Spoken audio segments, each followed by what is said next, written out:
Bonjour, nous allons étudier ensemble la troisième sikha dans la paracha de Vaïgash, dans Chelek Tet Vav de l'écouter Sichot.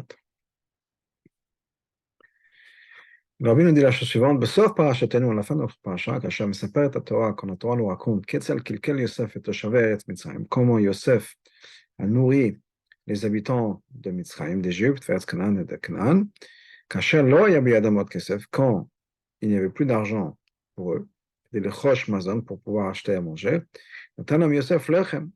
Yosef leur a quand même donné à manger, avou amikne shalem, pour leur bétail. Mais dans la Torah, c'est marqué dans la Torah. Beitan lam Yosef lechem. Yosef leur a donné du pain, basusim, en échange de chevaux. Vainahalem balechem b'chol miknehem b'shanahi. Et il les a, alors, littéralement, vainahalem, il les a conduits, c'est dirigé, balechem par le pain, b'chol miknehem avec tout leur bétail, b'shanahi cette année-là.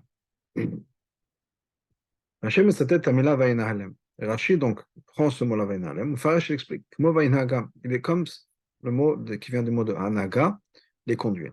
Donc Vainahalem, ça vient du mot dont on se sert par exemple en hébreu moderne, un menahel, un directeur, un dirigeant. Donc il les a dirigés par le pain. Donc Rashi dit effectivement, c'est ce mot Vainagam, il les a conduits, il les a dirigés. Mais dans Melo, il y a un autre exemple de ça, de la même idée dans le Pasuk. En Minala, il n'y avait personne pour la diriger. Ou bien, al-même nochot inahaleni, sur les eaux tranquilles, Inali, il me dirige, il me conduit. Voilà le Rashi. Le Pashtut, le plus simple, Rashi le va être Amila, Vainahalem. Rashi va expliquer le mot Vainahalem. Parce que c'est un mot qui n'est pas tellement courant et commun dans le Chumash. C'est pour ça que Rashi amène aussi des preuves à son explication. Où il y a d'autres endroits, effectivement, où on trouve la même expression, nahel, et ça veut dire l'inhog, nahag, conduire, diriger. Achel mouvan, ce n'est pas compris. C'est pas compréhensible. On trouve la même expression plutôt dans le Chumash. Yaakov revient vers Israël, il rencontre Esav, et ensuite il dit à Esav dit viens on marche ensemble, après la rencontre, etc. Et Yaakov dit non, je vais prendre mon temps, et nahale aleiti. Je vais marcher doucement, je vais conduire doucement. Là, Rashi n'explique pas le sens du mot et nahala, alors que c'est la même racine, le même shoresh. Nous dit le Rabbi. Deux choses. Un enfant de 5 ans qui étudie le Chumash, qui étudie Rashi, il connaît déjà le sens du mot. Donc bien sûr, Rashi n'a pas besoin d'expliquer la première fois qu'on voit ce mot, c'est un mot qu'un enfant connaît. Dans ce cas-là, dans ce cas-là, pourquoi est-ce qu'arrive dans notre paracha, Rashi a besoin d'expliquer le sens du mot? De l'autre côté, si de l'autre côté, un enfant de 5 ans ne connaît pas l'explication, le sens de ce mot-là, et donc Rashi a besoin d'expliquer le sens de ce mot dans notre paracha. Ce cas-là, Rashi a dû expliquer ça la première fois on voit ce mot-là. Quand Yaakov dit, Chumash me dit, je vais me conduire à ma vitesse. Donc ça c'est une question. Pourquoi est-ce que Rashi explique le mot la deuxième fois qu'il est dans le Chumash et pas la première fois? Deuxièmement, pourquoi est-ce que Rashi ramène deux preuves à son explication? Et il n'est pas satisfait avec une seule explication, une seule preuve. Troisièmement, pourquoi est-ce que Rashi ramène une preuve de Shayahu, qui dit dans le pasuk dans Eminala, mais pas dans le pasuk avant, dans Shayahu aussi, mais un pasuk qui avait un peu avant, un pasuk qui se sert de ce même mot. En particulier, premièrement, le mot ressemble beaucoup plus, c'est beaucoup plus proche du mot qu'on a chez nous, parce que dans les deux cas, c'est Nahalem. Deuxièmement, Nahalem. Dans l'autre pasuk, le pasuk qui vient avant, là, c'est dans le positif. Il y a Nahalem, qui est comme dans le Chumash, dans le Parasha. Alors que dans l'autre pasuk, le pasuk qui est après, où il est marqué il n'y a pas de Menael. Dans ce cas-là, c'est écrit de manière négative qu'il n'y a pas. Alors pourquoi pas prendre la pasuk qui vient avant, qui ressemble, qui est beaucoup plus proche du mot dans notre paracha, et qui est dans l'action dans le positif plutôt que dans la négation. Dalet, une quatrième question. Étant donné que Rashi veut expliquer que Vainalem c'est Vainaga, là Rashi tzarich lomar como Vainaga. Donc pourquoi est-ce que Rashi dit comme, il n'y a pas besoin de dire ça. Il aurait dû dire Vainalem lachon hanaga. C'est une expression de conduite, de guider. Ou bien lachon Vainagam, ou bien Vainagam kadome. Pourquoi est-ce qu'il dit comme? Et une cinquième question. Pourquoi est-ce que Rachid dit il y a un autre passage qui lui ressemble et qui est le passage d'Ishayahu El Minallah. Velo pas comme Vechen et ainsi comme le Rachid dit Kenafus Pirochashi ou Mikrim Domien comme c'est normalement ce que Rachid fait quand il ramène d'autres psukim pour baser son explication, solidifier son explication. Il dit Vechen et ainsi on trouve un autre passage mais pas Vedomelo, c'est quelque chose qui ressemble. Et car à ce moment-là on comprend toutes ces questions. שמשמעות הפסוקים אין מן עליו, אבל מהם נוחות ידעלני, אינה זהה ממש למילה ונעלם שבפסוקינו. Que, apparemment, si Rachid dit que ça ressemble, domela ou bien que mot, c'est que c'est pas exactement la même chose. Ça ressemble, c'est similaire, mais c'est pas exactement la même chose. C'est pour ça que Rachid ne dit pas un égale l'autre, mais il dit non, ça ressemble, c'est l'équivalent, mais pas la même chose. Alors, rentrons dans l'explication. L'explication est la suivante. Rashi katav et pirosho belashon hakodesh. Rashi, premièrement, écrit son ouvrage, son commentaire en hébreu. Oui. Donc, milash nefutza belashon hakodesh. En utzarech lever, un mot qui est commun en hébreu, Rashi n'a pas besoin d'expliquer. Car le même pirosh hashima karet mashmota, parce que quelqu'un qui étudie Rashi, c'est qu'il connaît déjà l'hébreu. Et donc, il connaît le sens des mots, en tout cas les mots les plus communs dans Rashi, dans le Chumash. Achen, en tzarech Rashi tzarech lever et amila et naela. C'est pour ça que Rashi n'a pas besoin d'expliquer quand il y a le pasuk dans Yaakov, et Nahala. Pourquoi? Parce qu'un enfant de 5 ans qui apprend Rashi en hébreu, il connaît le sens du mot, il connaît l'hébreu, qui est et Nahala. Ani ovil, je vais conduire, et atzmi et moi, et Iladim et mes enfants, et Tzom et Abakar, le bétail. Ça, il n'y a pas de souci. Le mot, dans sa forme la plus basique, dans son expression la plus basique, un enfant le connaît. Quelqu'un qui étudie Chumash avec Rashi connaît la traduction du mot. Ah, maintenant, chez nous, on a un problème. Quand c'est marqué qu'il les a conduits, les a guidés par le pain, avec du pain. On ne peut pas expliquer qu'il les a dirigés, les a conduits avec du pain. C'est-à-dire qu'en un sens, il veut leur montrer le chemin. Au lieu de se servir d'une boussole, il s'est servi d'un pain. Au lieu de leur dire marcher à droite, marcher à gauche, d'une manière ou d'une autre, il aurait fait ça avec du pain. Ça n'a pas de sens. C'est quoi qu'il les a conduits, il les a dirigés avec du pain. Le Targum, effectivement, explique le mot Vainalem, c'est quoi? Il les a nourris, il les a nourris avec le pain. Ça, oui, ça a du sens. Mais d'après le Pshat Pshuto Shemikra, Rashi ne peut pas expliquer que Vainalem, ça veut dire qu'il les a nourris. Pourquoi? Parce que c'est déjà marqué ça dans le Pasuk. Que Yosef leur a donné du pain en échange des chevaux. Mais le pasuk rajoute tout leur bétail, c'est un donc c'est pas juste les chevaux. Donc c'est vrai que le pasuk rajoute quelque chose. Il n'y a pas de problème. Mais on n'a pas besoin de répéter le mot Vainalem Belechem, qui voudrait dire qu'il les a nourris avec du pain, comme le Targum. Non, ça on n'a pas besoin de répéter. On a pu rajouter que, comme le pasuk nous dit avant, Yosef leur a donné du pain en échange des chevaux, et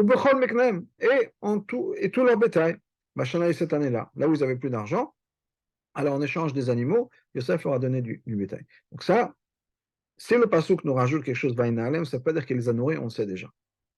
Donc Rashi le faresh, donc Rashi vous a d'expliquer qu'il y a un autre sens au mot Vainalem. Et c'est quoi ce sens? Comme Vainagam, comme s'il les a conduits, les a dirigés. Quand c'est Rashi le Chadesh, là Rashi a besoin d'être Chadesh. Chez Vainalem ou la Shonanaga, Vainalem, c'est pas juste conduire, montrer le chemin, mais c'est plus fort que ça. C'est vraiment les diriger, les guider. Pourquoi? Parce que apparemment on a l'impression qu'il y a quelque chose qui cloche ici. Que dès qu'on a dit plus tôt, c'est quoi qui les a dirigés avec du pain? Comment est-ce qu'on dirige quelqu'un avec du pain? Donc, il y a un problème. Rachid, donc, c'est pour ça que Rachid a besoin d'expliquer et de renforcer que c'est effectivement ce que le Passouk vient de dire. Ce que Rachid veut dire, c'est quoi Vainagem, il les a dirigés. C'est le Passouk qu'on ramène en Tehillim. Vainaheg ka'eder bamidbar. Il les a dirigés comme un troupeau dans le désert. La reine Omer Kmo Vainagem. C'est pour ça qu'il dit Kmo, c'est comme. C'est pas, il n'a pas dit la shon que Vainalem, c'est une expression qui veut dire diriger. Non. Ça ressemble à un autre passouk. Ça veut dire qu'il les a dirigés. Pas comme on dirige. Encore une fois, on ne peut pas les diriger avec du pain. On va expliquer ce que ça veut dire dans le paragraphe à venir. Et une fois qu'on a une référence à ce passouk dans Tehillim, on va comprendre pourquoi on peut diriger si on peut dire avec du pain. Qu'est-ce que ça veut dire diriger avec du pain? Ce que le passouk veut dire dans Tehillim, il les a dirigés. C'est pas dire, on parle de Hachem qui a dirigé, qui a guidé le peuple dans le désert. C'est quoi qui les a guidés? Et là, c'est pas juste qu'Hachem nous a fait marcher, nous a montré le chemin. Mais il s'est impliqué. C'est une anaga. Hachem nous a vraiment guidés, mais de manière spécifique et détaillée. Comme un troupeau dans le désert. Ça veut dire quoi un troupeau? Imkol sachem, tous les besoins dans le peuple juif, que tous les besoins du troupeau. C'est pas un troupeau, on ne va pas juste leur donner un plan, leur donner un GPS et on leur dit débrouillez-vous.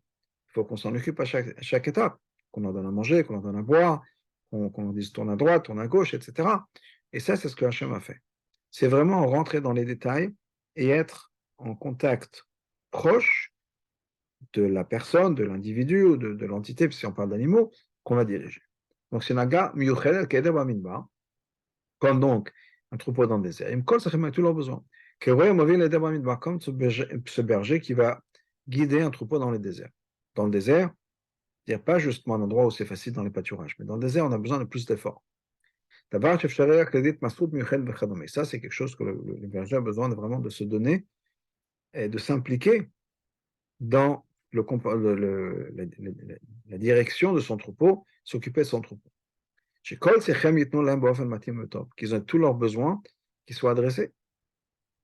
Donc c'est quelque chose où Hachem, ou le troupeau dans le désert pour donner ce machal, le berger, pardon, le berger a besoin d'être là, présent. Il ne peut pas juste les laisser pâturer. Parce qu'on est dans le désert. Il y a des animaux sauvages, il n'y a pas de pâturage, il faut leur donner à boire, à manger, les protéger, etc. La même chose chez nous. La Torah nous raconte. L'argent est fini. Yosef leur a donné du pain. La Torah nous rajoute que quand Yosef a donné le pain, ce n'était pas juste qu'il leur a donné du pain, il a dit voilà. Il les a guidés avec le pain machané cette année. C'est-à-dire, c'est pas juste qu'il leur a donné à manger. Il leur a donné des instructions exactement comment manger, comment rationner les repas, comment faire attention. On est dans une famille, on ne sait pas combien de temps ça va durer. Ça devait durer 7 ans. Au bout du compte, ça ne durait que 2 ans, parce que Yaakov est venu, il y a une bracha particulière, mais au départ, ça devait durer 7 ans, et Yosef dit attention, il faut rationner.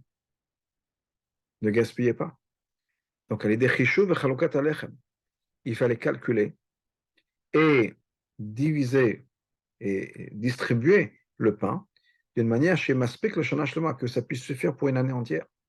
Pas que les gens pensent tout le pain tout de suite, au début de l'année, quelque chose qui ressemble à ça. Donc il les a vraiment dirigés dans le pain. Et il a donné des instructions, j'imagine à tous les niveaux, dans le sens les gens qui distribuent, les gens qui reçoivent, de manière à ce que on puisse avoir assez de pain pour toute l'année.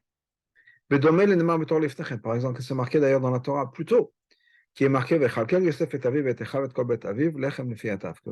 a fait attention, il a nourri son père, ses frères, toutes les maisons de son frère, de son père, le pain en accord avec les bébés. Ça veut dire quoi le pain pour chaque bébé? D'abord, il a rationné en fonction de ce que chaque personne avait besoin, pour chaque famille, mais au-delà de ça, en prenant en considération Même le fait que les enfants jouent avec le pain, font les miettes, donc il y aura une partie qui va être perdue. Donc Yosef a pris en compte ça aussi, la perte de pain qui va être faite par les enfants. Donc, quand on leur a donné des rations, ça inclut aussi cette partie-là. Donc Yosef a vraiment géré de manière très précise et très particulière et très exacte la distribution du pain, comment est-ce que le pain va être mangé. Donc, Shem Shemotsim Medako Shel Yosef. De la même manière qu'on voit que quand Yosef a Issouf Atvoa, il a rassemblé la récolte, Beshnat Asova Bechlal, dans les années d'abondance, chez Oudag, il a fait attention, Vishgar, il a supervisé ça. Chatvoa Tishamer la Mesh Kupa Kula, que la récolte puisse se garder pendant toutes ces années. Fait Shomer Rachid Anema, comme Rachid nous explique dans le passo qui est marqué Vaiten Ochel Barim, Ochel Sadaïr, que Yosef a mis la nourriture dans les villes. Il a dit Ochel Sadéaïr, la nourriture, et le champ de la ville qui est autour. Ça veut dire quoi? Yosef Nakach Mishum Shkolas Veres Mamed Peotav, Natem Betvoa, Mafar Makom Amed et Tadvoa Miyakev. Yosef savait, il a fait attention à ça, qu'il y a de la terre d'où les fruits proviennent, qui soient aussi dans les greniers, parce que la terre de chaque endroit va protéger les fruits de cet endroit-là de pourrir. Donc il y avait vraiment tous les détails qui étaient mis en place. Il a pensé à tout, et ce qui inclut le fait qu'il a pensé qu'il y ait de la terre de chaque endroit où les fruits venaient, pour que cette terre-là puisse préserver les récoltes. Donc, donc,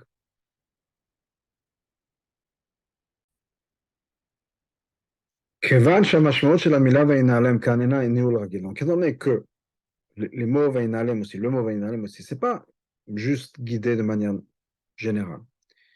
Et donc Rachel a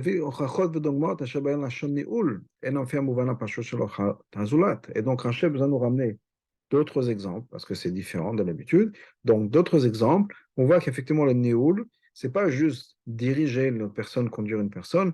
La Nioul Miucha, mais c'est vraiment de faire attention aux besoins de cette personne-là et diriger dans les détails. Donc Rachid dit, quelque chose qui ressemble, c'est Eminala. Ça veut dire quoi? Là-bas, c'est aussi le même sens. Si on parle là-bas du peuple juif. Donc on parle de manière générale que quoi? Hachem ne guide pas, il n'y a personne pour nous guider, mais ce n'est pas juste pour nous guider, pour nous dire comment aller de point A à point B. C'est pour s'occuper de nous. Et donc là, le mot nihul a le même sens que s'occuper, vraiment rentrer dans les détails, être présent dans la gestion, si on peut dire, des individus ou de l'individu dont on parle. Le fils de Mouval Madouan Rafi Mevet à Pasuk à Kodem Sefer Shaou. Maintenant, on comprend pourquoi est-ce que Rachid n'a pas ramené le Pasuk qui était avant le Shaou, c'est une autre question. Malvoem Maïm Nahalem, Kisham Nemrim Advarim Emshach Limin Kimrachmam Yinhagam. Là-bas, ça vient dans la suite du Pasuk qui parle de Yinhagam. Il va les diriger, les conduire. Là, on parle de diriger de manière générale, conduire de manière générale. Yanaga, c'est une direction générale. Dans ce cas-là, dans ce cas-là, on n'a pas besoin de répéter.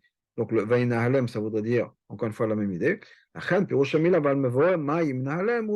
donc, là-bas, c'est quoi? C'est effectivement ce Nioul général dont on parle. Nioul Gashme, c'est effectivement les diriger, les conduire de A à B. Il va les amener vers un endroit d'eau. Qui suit ce qui est marqué au début du pasuk, qu'il n'y aura pas de faim, il n'y aura pas de soif, etc.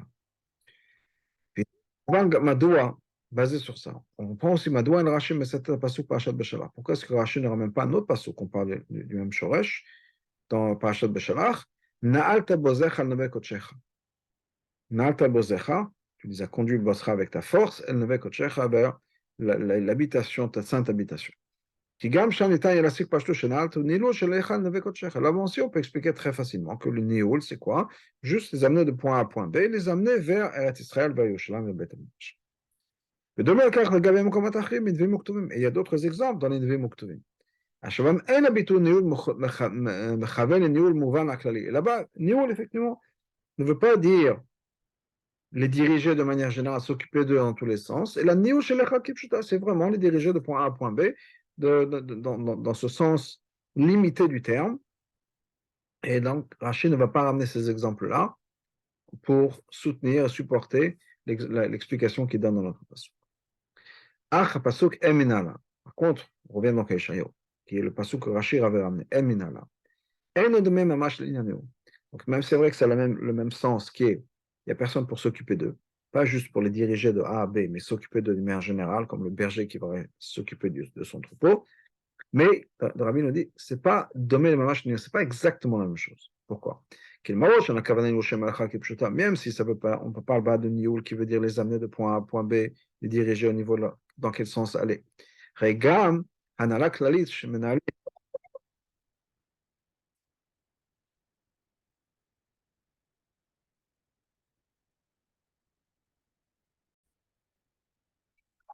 Donc, hanala klalit, shemenalim et kol socha medina va'am.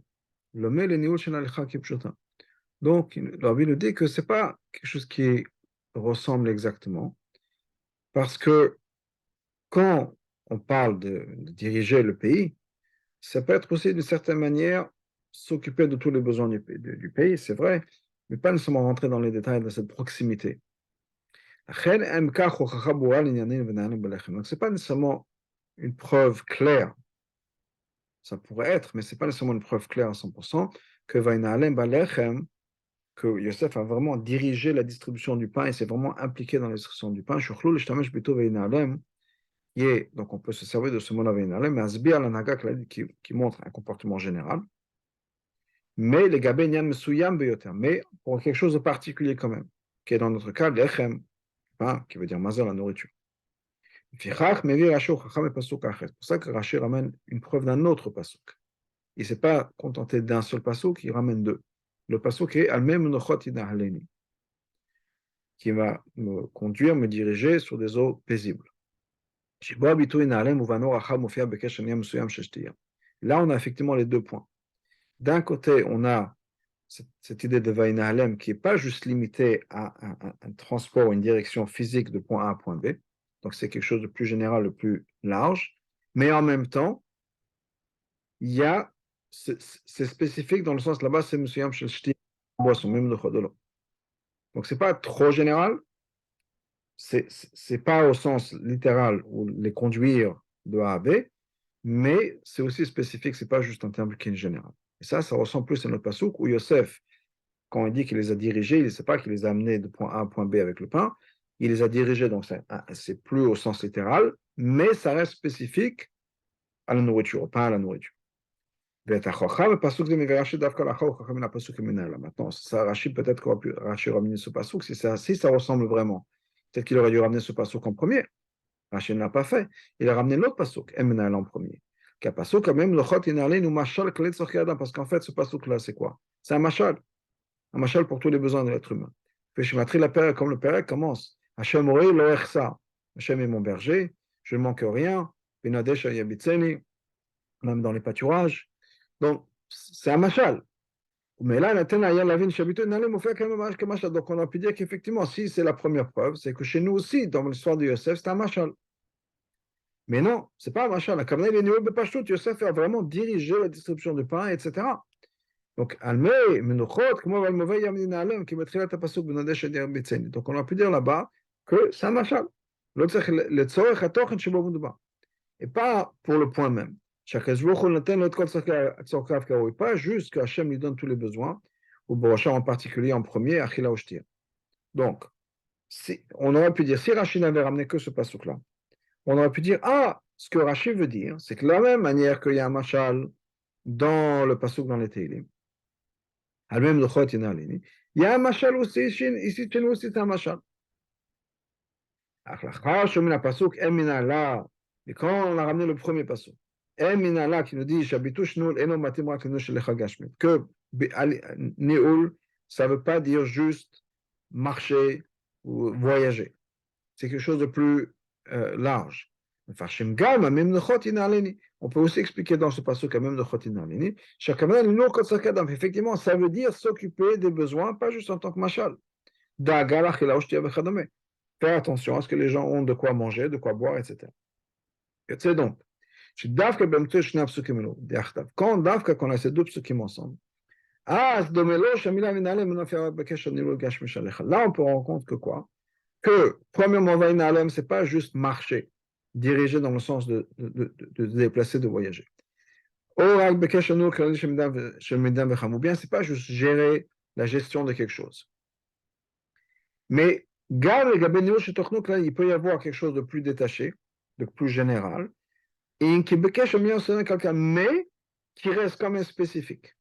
Donc, on sort ça du contexte littéral, qui est marcher, pour rentrer dans quelque chose de beaucoup plus abstrait, de beaucoup plus général.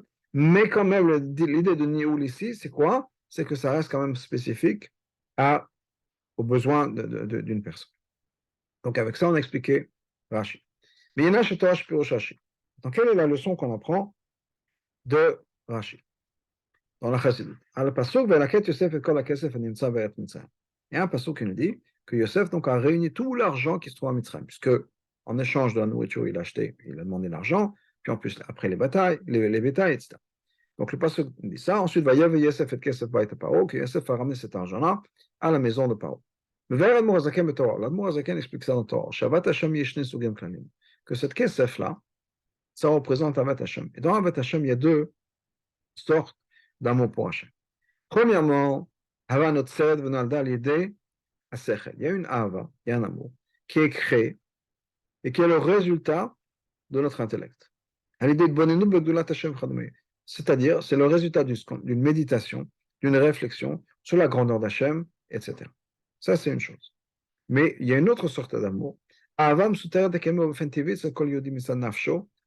a un amour caché qui existe déjà de manière naturelle chez chaque juif, de par sa nature. On l'a en nous, quelque chose d'inné. Et notre neshama, de par sa nature, est amené vers Hachem parce que c'est sa source. Mais cet amour-là, inné, est quelque chose qui est caché. Et par notre réflexion, notre méditation, on révèle cet amour. Ce n'est pas un amour qui est créé par notre réflexion, c'est révéler ce qu'on avait déjà en nous ou déclencher une connexion avec quelque chose qu'on avait déjà en nous. La différence entre ces deux amours, c'est comme la différence qu'il puisse y avoir entre deux sortes de pousses de croissance de la récolte. Il y a une récolte, tu vois, une récolte qui est plantée. On va prendre du blé, on plante le blé et ça pousse. Mais deuxièmement, il y a des choses qui poussent de manière sauvage. L'homme ne pas parce qu'on l'a planté. Mais il y a des choses, des graines qui sont restées avant, des choses qui sont tombées, que le vent a emportées. Chez la fac, des graines qui avaient déjà été tombées avant. Et ça, c'est quelque chose qui va pousser de par lui-même. De même, il y a la même chose dans ces deux amours-là. Un amour qui vient par la réflexion. C'est comme un amour qui va pousser de la récolte que je viens de planter. J'ai planté du blé et je récolte le blé. Par contre, révéler cet amour que j'ai en moi, c'est comme ces pousses sauvages qui viennent de par eux-mêmes. Parce que cet amour a déjà été planté dans le passé. C'est des graines, si on peut dire, pour revenir à la récolte, c'est des graines qui ont été tombées avant, dans le passé, quelque chose qu'on avait déjà avant en nous. Qui fait en sorte qu'on ait ces graines d'amour, si on peut dire, cet amour inné en nous, c'est grâce à Yosef. Hachel, on écrit Ganna de Ginta. Et c'est pour ça qu'on l'appelle celui qui s'occupe du jardin. C'est lui qui va planter, qui va révéler cette lumière, qui va donner cette lumière dans le jardin, qui est la source des neshamot du peuple juif. C'est ça ce que ça veut dire que Yosef a réuni tout l'argent. Il a ramené à la maison de Paro. Chez Kol HaChassadim, tous les chassadim, il y a Kesef, Anitanim li Yosef, qui ont été donnés à Yosef. Ou Mamshir Chotam le Malchut. Il les ramène tout ça vers Malchut. La maison de Paro, c'est quoi? C'est la maison du roi. C'est Malchut. Malchut, c'est Makon Neshamot Israël, c'est la source des Neshamot du peuple juif. La sphère de Malchut d'Atzilut, c'est là de Neshamot proviennent. Amshacha shel Avam Sutat Chaludé. Donc, c'est Yosef qui ramène tout cet amour-là et le dépose, si on peut dire, dans la source de l'Neshamot. Kevoir Shamocha, comme c'est expliqué longuement dans Torah du Morazak. Donc ça, c'est ce que le Morazaken explique là-bas. Efshar Lomar, on peut dire que chez les Liens Zéromez Rashi Pirusho, Rashi, en fait, nous donne une allusion à cette idée-là, sur le Morazaken dans son explication. Qu'est-ce que Rashi dit? Veina Alem como Veina Gam. Domelo El Minala. Il les a conduits, comme il les a dirigés, et El Minala, comme un autre passage qui dit El Minala. Il n'y a pas de personne qui va s'occuper d'elle, qui ne peut plus.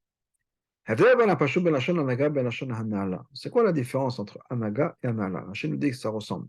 C'est quoi la différence? Quand on parle de Hanaga, quelqu'un qui est un manig, qui est le dirigeant, ça veut dire quoi? C'est lui qui s'occupe de manière révélée. On voit clairement un lien entre le manig et le munag, la personne qui dirige et la personne qui est dirigée. Il y a un lien et c'est visible et c'est évident. Hanala, on parle du directeur général, c'est quelqu'un qui est plus détaché du jour le jour. Il n'est peut-être pas en contact avec les ouvriers qui s'occupent du travail.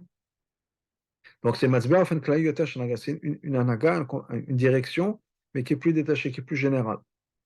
Là, on ne voit pas de manière révélée et claire que les choses sont dirigées par le dirigeant, par le directeur. Rachid nous dit quoi? C'est la révélation de cet amour inné qu'on a tous en nous. Qui est chez chaque juif. Ou que c'est exactement pour nous, c'est la même chose que Vainagem. Ça veut dire quoi? Ça vient et c'est dirigé par Yosef Hatzadik. Même si on a quelque chose qui ressemble que El Minala, on a l'impression qu'on n'a pas de dirigeant. On a l'impression qu'on n'est pas attaché à Hachem.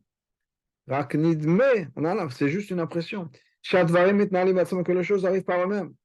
On oublie qu'Hachem est là. Mais la vérité, c'est quoi? C'est Yosef qui a fait en sorte que ça arrive. C'est pas que, pour revenir à l'histoire de l'Égypte, c'est pas que tout d'un coup les gens ont du pain comme ça par hasard. C'était contrôlé et dirigé par Yosef. La même chose. C'est pas qu'on a tous ce pain à l'intérieur de nous, cette neshama, cet amour pour Hachem, juste comme ça.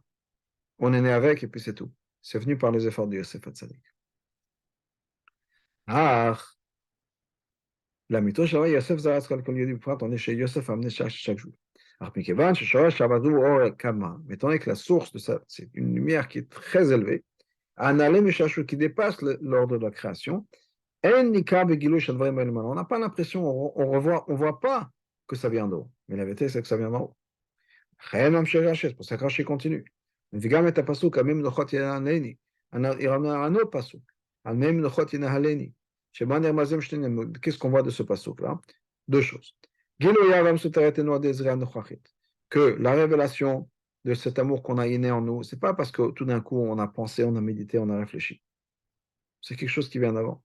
C'est comme cette smicha, cette pousse qui va se passer à même nochot sur des eaux paisibles. Là-bas, c'est des choses qui poussent de par eux-mêmes. Mais la source est même nochot, qui est le niveau de Yesod. Chez Dagat Yosef Hatzadik, on dit que Yosef Hatzadik était à la madriga de Yesod, justement. Et là, ça vient d'un niveau qui dépasse le Seder Shtashut. Ça vient de Prinat Bina. Ça vient dans le monde de Bina. Même le Chot, qu'on appelle même le Chot, les eaux paisibles, qui vont comme c'est expliqué dans la Torah de Chassidut. Ah, mais comment est-ce qu'on va révéler ça? C'est vrai qu'on a en nous, c'est inné. Mais comment on va révéler ça? C'est pas notre réflexion. Et chez moi, comme c'est expliqué dans la Torah, sur ce que Chazal nous disent, quand le vin rentre, le secret sort. C'est quoi? C'est un sod yavam soteret. C'est quoi ce sod dont on parle, le secret? Le secret, c'est cet amour inné qu'on a à l'intérieur de nous. Et comment est-ce qu'on arrive à révéler ce sod-là? Par le vin, mais le vin de la Torah, c'est-à-dire la chassidut. Donc, quelque chose qui ressemble à ça. Quand on étudie Torah, chassidut, le vin de la Torah, le sod aussi va sortir. C'est-à-dire, le secret le plus profond qui puisse exister, quelque chose que personne ne connaît, qui est Ketz Egula quand Mashiach va venir.